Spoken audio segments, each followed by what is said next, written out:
first things first, what do you do? Like, who are you for those who would like to know? I'm Shay Pastel. I am a musician from DMV. It's rapper. More so getting into singing now, but yes, that's pretty much what I do. I've got 2 EPs out on Spotify and SoundCloud under Luna because I just recently changed my name to Shay, which is my name. Oh, my phone! Sorry. But but yeah, like Shay Pastel. I'm just here to make music for the girls, for anyone who needs it, to feed the soul, and yeah, hope you like it. It's good, What Kelly. was like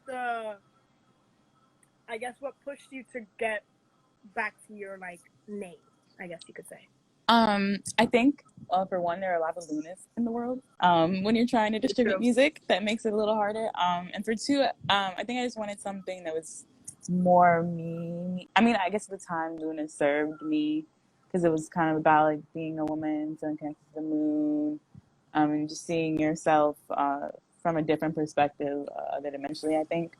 But Shea Pastel is kind of about getting back to me as an artist. I think I felt like under Luna, I was kind of worried about making money more and like, I don't know, just trying to make it off of music. And then I think the name change, besides kind of just wanting something that felt more me, was like also on a music level getting back to me, which I think like this encouraged. Right. And that's important too, especially when you have to, especially as an upcoming artist and you have to like decipher where there's like people who want to do it for money and then there's people who want to do it because they're passionate. And exactly. I've always seen it in you. Thank you. So this is actually perfect for you, and I'm glad. Thank you. You're welcome, always. So obviously we met when we were in Florida. FIU. LOL.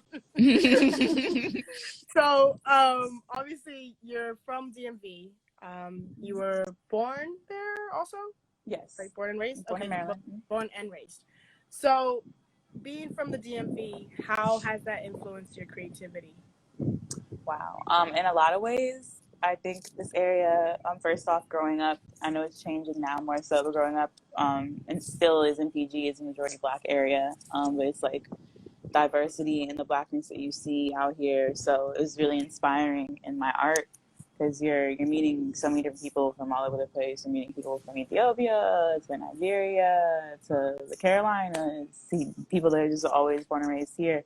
And there's like a beautiful culture, I think, that was made out of that was really cool to grow up in with go-go and everything. And then just like being in the scene itself is like pretty inspiring because everyone's like young and Black and gifted, pretty much just like doing stuff for themselves. And I think that really like inspired me to do it because everyone here is really like self-reliant. Like whatever people like want here, they'll pretty much do for themselves, which I appreciate. No, that's beautiful actually because it also motivates you too. Exactly.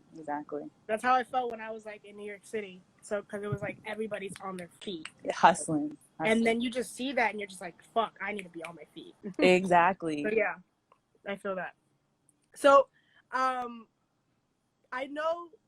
think I've learned a little bit about your dad when we interviewed you at the radio station, and I wanted to like kind of like bring that back a little bit.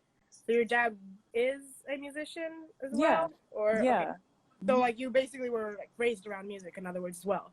Yeah, he met my mom DJing actually. He actually almost wasn't gonna go DJ that night, but thank God he did. But it was a club here called Classics in Camp Spring, which is like right outside of DC.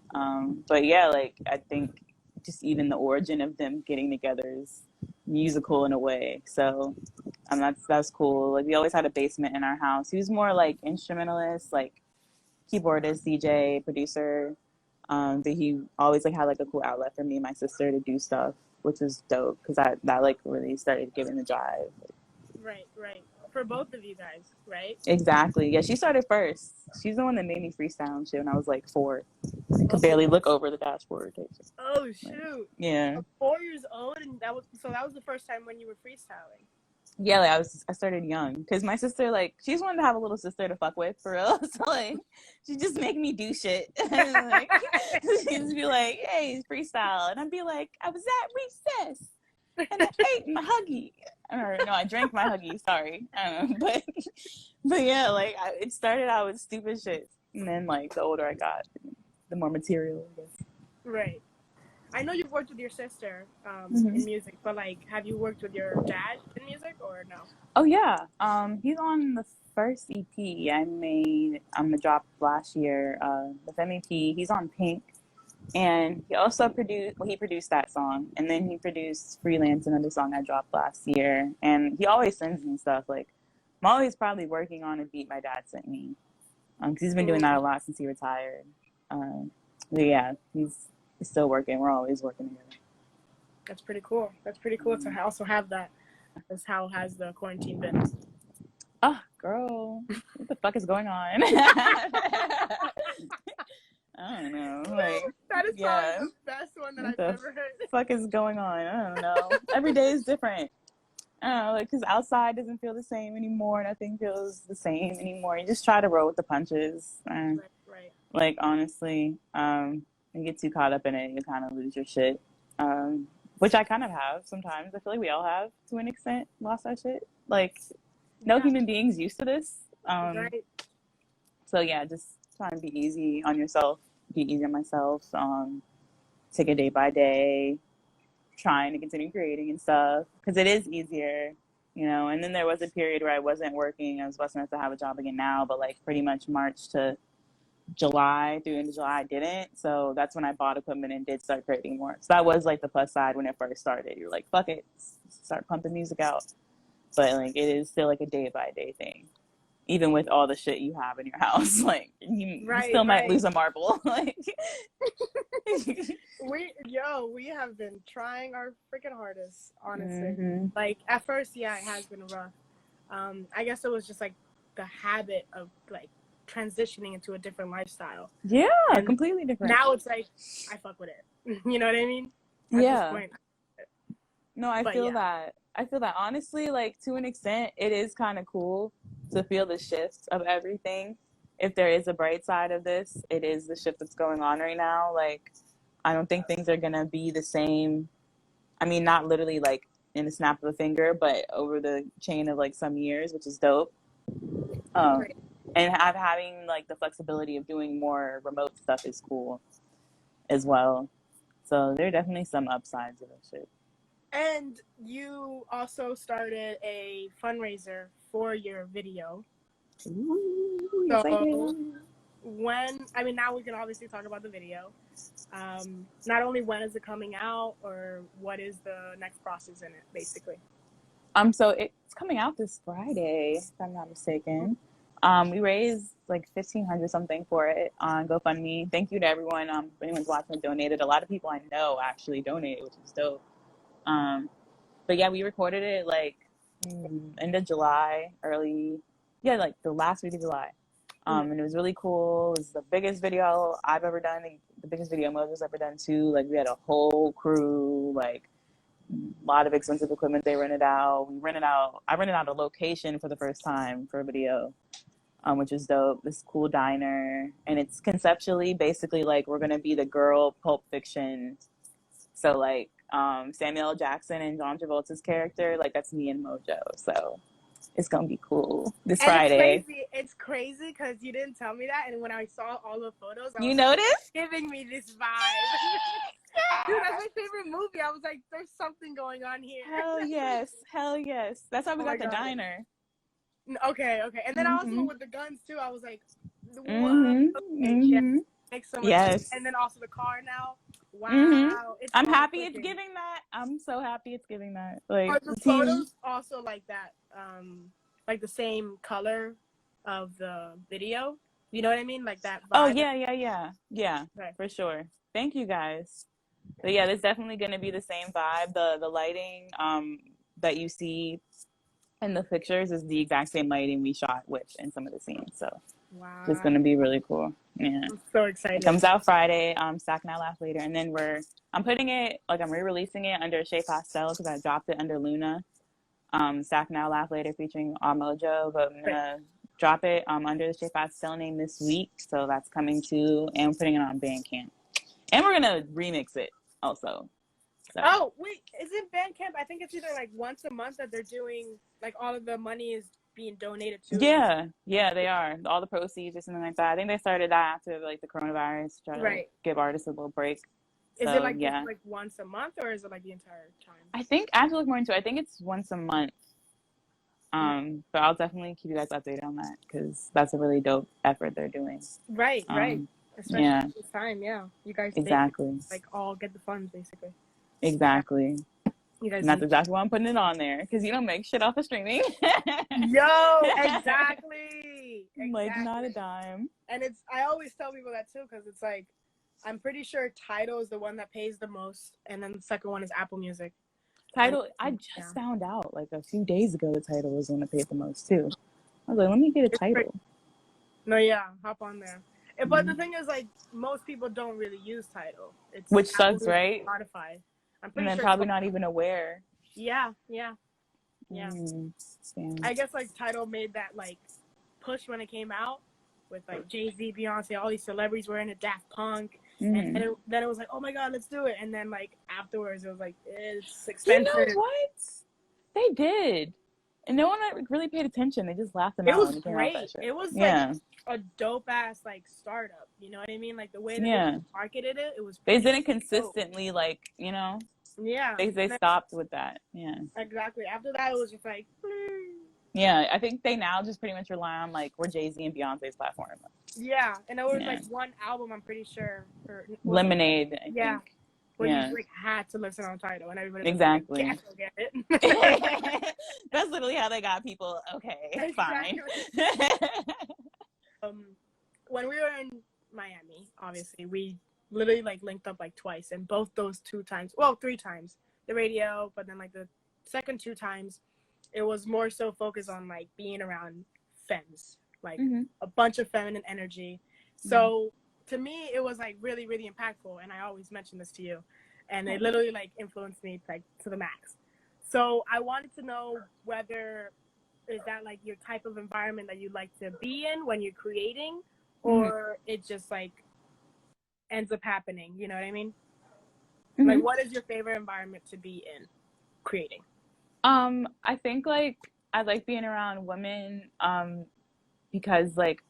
There's just that relatability, obviously, and just like that feeling like you're in a comfortable space where you can like be yourself and kind of feed off each other's good energy in that way. But I kind of use that, I guess, as inspiration.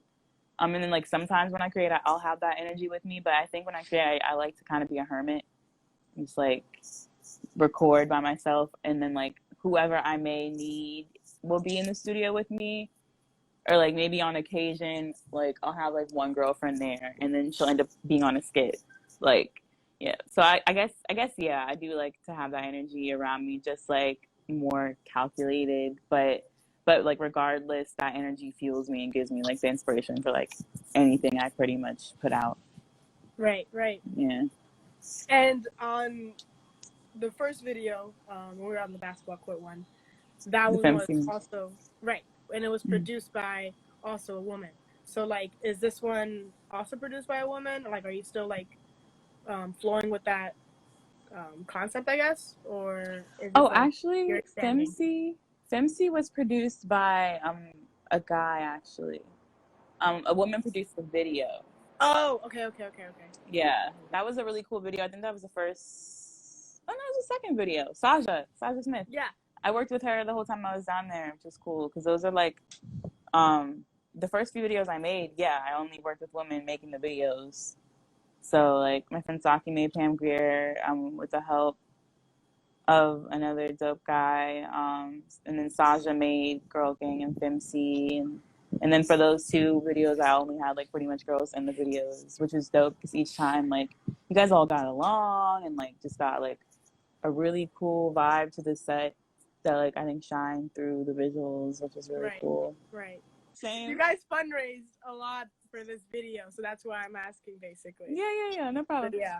So It's like co-ed as far as people in the video. Me and Mojo, my collaborator on Mojo, she's also a girl rapper based out of PG County. So like we're like the main subjects, and then we kind of have like a mixture of people in the cast. It was pretty dope. Some volunteered, some people from New Some Magic TV, which is the production company that like helped us crowdfund and pretty much like have this whole video, which is dope. So So why did yeah. you guys end up choosing Pulp Fiction? Why did we end up shooting Pulp Fiction? I think we all came to my apartment and brainstormed like back in like pre-COVID times, like in February. Well, that wasn't pre-COVID times, but whatever times. Um, and we just kind of like threw ideas of different concepts, different movies. Like me and Mojo knew that we wanted to kind of have it be an action-based video. But yeah, like we just pretty much threw around ideas for different like kind of action concepts and just seeing things that match what we were both going for. And I forgot who threw Pulp Fiction in the mix, but it was definitely during that initial meeting, like brainstorm meeting we all had. It was me, Mojo, my manager, Jada Imani, who did the set design, who did the lighting that you see, the dope lighting, who took the pictures. Okay. And Eddie, and we all just kind of collaboratively threw little pieces in there. So it was dope. Dude, I'm super excited for it to come out. Dude, me too. That Like would be like, yeah. it feels Like, good that it's even done. Honestly, it was such a collaborative effort, but it was such something we didn't think would happen because of everything that went on. So it was cool to even right. get to do it. So I'm excited for everyone to see that shit. But you guys also like kind of maneuvered your way through it, like being in the pandemic and having to do a video. Probably, I'm assuming the diner one was probably like the hardest one, based on because there's going to be a lot of people there. But then like Yeah. the outside ones are like in the hallway. That's like pretty easy peasy. You're just like with the people who are part of the video, basically. So Yeah, exactly. Yeah. Not bad though. You know, it's all right. No, it was a labor Worth of it. love. It was really cool. I felt like Beyonce. I was like, this is how she feels on set, like these long ass set days, and like you got like everyone there you need to make sure your makeup and hair is on point. You're like your little no strap is a little down because it'd be the small shit that bothers me. Like Yeah. when it comes to like videos or pictures, like if my fucking bra strap is down a little or one hair is out of tact and no one noticed, like it was really cool to have like a whole team to cover all those bases. So I also wanted to kind of like now backtrack to just you creating music overall. Is there like a specific era that you pull inspiration from, or do you kind of just like fuck with everything? You know what I mean? I think that I pull inspiration from probably the 70s and the 90s, but honestly, I can't even just say it's those because it's pretty much everywhere. Especially as someone that's really into history. Like I love every different time for like a different reason, I feel like. But music wise, as far as recently, and one that is like undoubtedly like inspiring to me is definitely the 70s. Especially like growing up with my dad, he always would say that that's the best decade of music. Like so many cool things came out of it, and even if it like wasn't like the artist that you're aware of, the root of that music may have came out of the 70s. Hip hop and rap came out of the 70s. So it was a really dope decade. I like that. Oh yeah. So like from those eras, like what are your favorite artists, I would say? Or like just prominent ones that you listen to, because I hate the word favorite actually. Yeah, no, I understand that. Favorite would probably be Fleetwood Mac. Fucking love Fleetwood Mac. Off the top of my head, there's a lot though, but even probably span a little bit more back. I love the Isley Brothers. I love the Gap Band. I love Mother's Finest. So yeah, there's a lot of bands, honestly. I think that's what I love about the 70s. It was really the golden age of bands. Right. More than solo acts, I think, when I look back on like who I fucked with. So in regards to the current music that you are working on, I guess what's kind of like inspiring you right now? You know what I mean? Like, because I'm assuming you have the video and then there's more music coming as well. So, yeah. Yeah. What's inspiring right now? Just, I guess now it's about making shit that I feel is like beneficial to whatever the fuck is going on, because I found myself a little turned off by music sometimes with everything going on, because I feel like a lot of it can be very distracting from like shit that matters, especially right now. Like, I don't want to hear about how much money certain people have when everyone's struggling, and I don't want to see people like trying to make like every little thing about them, which unfortunately like is a part of being a modern artist to an extent when you're trying to like get your name out there. Some of that stuff, I just like, it makes it unappealing to even want to be an artist. So I think I'm just kind of focusing on the things that I feel like are fulfilling to me, but also like fulfilling to the world, or like beneficial to the world moving forward. So like, I'm just trying to be more mindful of my content and how I put it out. So I think that, like, again, just goes with the shift right now. It's kind of inspiring, because I don't want to kind of be in those status quo of artists that I don't think realize that they're kind of sometimes being used to like carry on status quos. Yep. You know? Yep. And I'm glad that you mentioned that, because I literally have been talking about this all the time. I feel like 2020 has definitely brought a lot of, like, it's shed a light on that, because there's a lot of music that's been being released, and it's like when you mentioned, I can't be listening to a specific type of song that says, let's go get money, let's go do this, let's go do drugs. Now, like, Gibbon, my song is about that. Just so FYI, because someone might watch this and be like, you're a hypocrite. Guala is about that. It's about chasing after like something that's like a bigger purpose. And even I, like, songs about flexing and stuff are good, but even I had to look at myself and be like, okay, like, what do we need to hear now? Like, type shit. Yeah, but that's not like in a bad way. You know what I mean? Yeah. That's like more of like a purposeful, influential one, or like a good one. Whereas there's like, obviously in the hip hop community, there's a lot of misogyny in like most songs.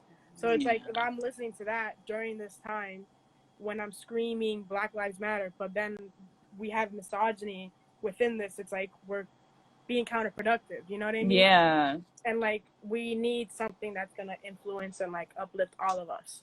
So, yeah. And no one has to be conscious all the time, but it's when you're thinking about what people are able to relate to the most, and really when people really want to hear some shit or like really listen to some shit, it's in music. Like, these people that probably need to know these lessons about misogyny or capitalism or whatever, they're not gonna want to look at a thread on Twitter or read a PDF about that shit, because they're not interested in it.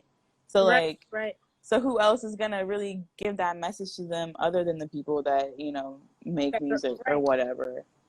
Sometimes, not all the time, you know, because no one likes conscious shit all the time. But like, you know, time calls for it. Read the room. That's what it's called. That's the only thing you need to say. Read the room. I'm elated that everyone can see it. And it's not really a choice, I guess, to acknowledge it anymore. But I guess it can be frustrating when you're talking, I guess, about intersectionalities of all this shit. Specifically, I hate to keep saying like Black woman, because I feel like a fucking broken record talking about this shit, but it's like there's so many layers to what needs to be fixed. God damn it! And when you look deeper, I get that. Yeah, and when you look deeper into like the intersectionalities of it, it can be frustrating, because I feel like until you get to like the roots of shit, then you can never really have what you want. And like, even and like when it comes to police brutality, and like the issues that we're talking about and how they're being handled, and the selectiveness of like who's important in all this shit is like, it's like, I don't know. I feel like until we're looking out for everybody, we're not looking out for everybody, whether it be Black women or trans people or whoever it may be. Like, I feel like the bigger message in all this is like that it's cool that like we're at an awareness where people know that shit is wrong, but now let's take it a step deeper. Like, are we gonna kind of keep looking at stuff on the surface, because there's a lot of enlightenment that still needs to happen. And I think honestly, ultimately, that's my stance on everything that's going on. It's really dope to see, but I hope that we can still build upon it without like having to talk in circles. I hope that we can still build upon what we're learning and keep going deeper into the root of, you know, where we see shit is wrong, and that we can all collectively come together and make conscious efforts to be better, honestly. Exactly. And that's basically what I was like trying to end up going there. Yeah. Yeah, because as an upcoming artist, it can be frustrating. Like, and then you're basically a dull minority on top of that, so it's like even more frustrating. And then now the music industry basically is on like on a halt, and it's even like more frustrating. And then it's like you're debating whether you want to even continue convey a message, not convey a message, help this, help that. Like it's such a weird dynamic to be in. Yeah, it makes you want to honestly feel like, should I do this right now? Sometimes, especially like, because I guess it would feel like a period for some kids where they'd be like, should I just grow the fuck up and just stop having these kind of aspirations? Which are like battles I've had with myself. But ultimately, like, it's just about doing what, you know, your soul is connected to. And, you know, I feel that way about this, so I'm going to keep doing it. But I definitely get frustrated because even just as an artist, my identities as an individual interfere with my success as an artist sometimes also. So you know, there's definitely levels, but gotta learn. Gotta be willing to learn. Exactly. But no, yeah, and I'm glad too, not only to hear that, but also like during this time, it's kind of like a point where you're just like sitting down and you're like actually figuring yourself out. You know what I mean? That's important. Yeah. That's what this time is for. It's good. Yeah, exactly. That was the hardest part though, because we are so programmed to constantly do shit. But I think that's really what everyone should be doing with this time, just sitting the fuck down, like not doing the same shit you were doing, just trying to like just have your time where you're just trying to figure yourself out and sort through yourself, and not being on the same goal we all were that made us fall into all this bullshit. Like, honestly. Right, exactly. So now leading to the last question. What are you currently working on? What is next for you? Okay, wow. So I'm currently working on a like full-length project, but I'm gathering more resources for it because it would be like a mixtape kind of length. I've only had 2 EPs. So I'm working with a lot of people to incorporate like instrumentation into my songs for the first time. As far as like literally getting a guitarist to play some chords for a song, which is dope. So I'm just working on that.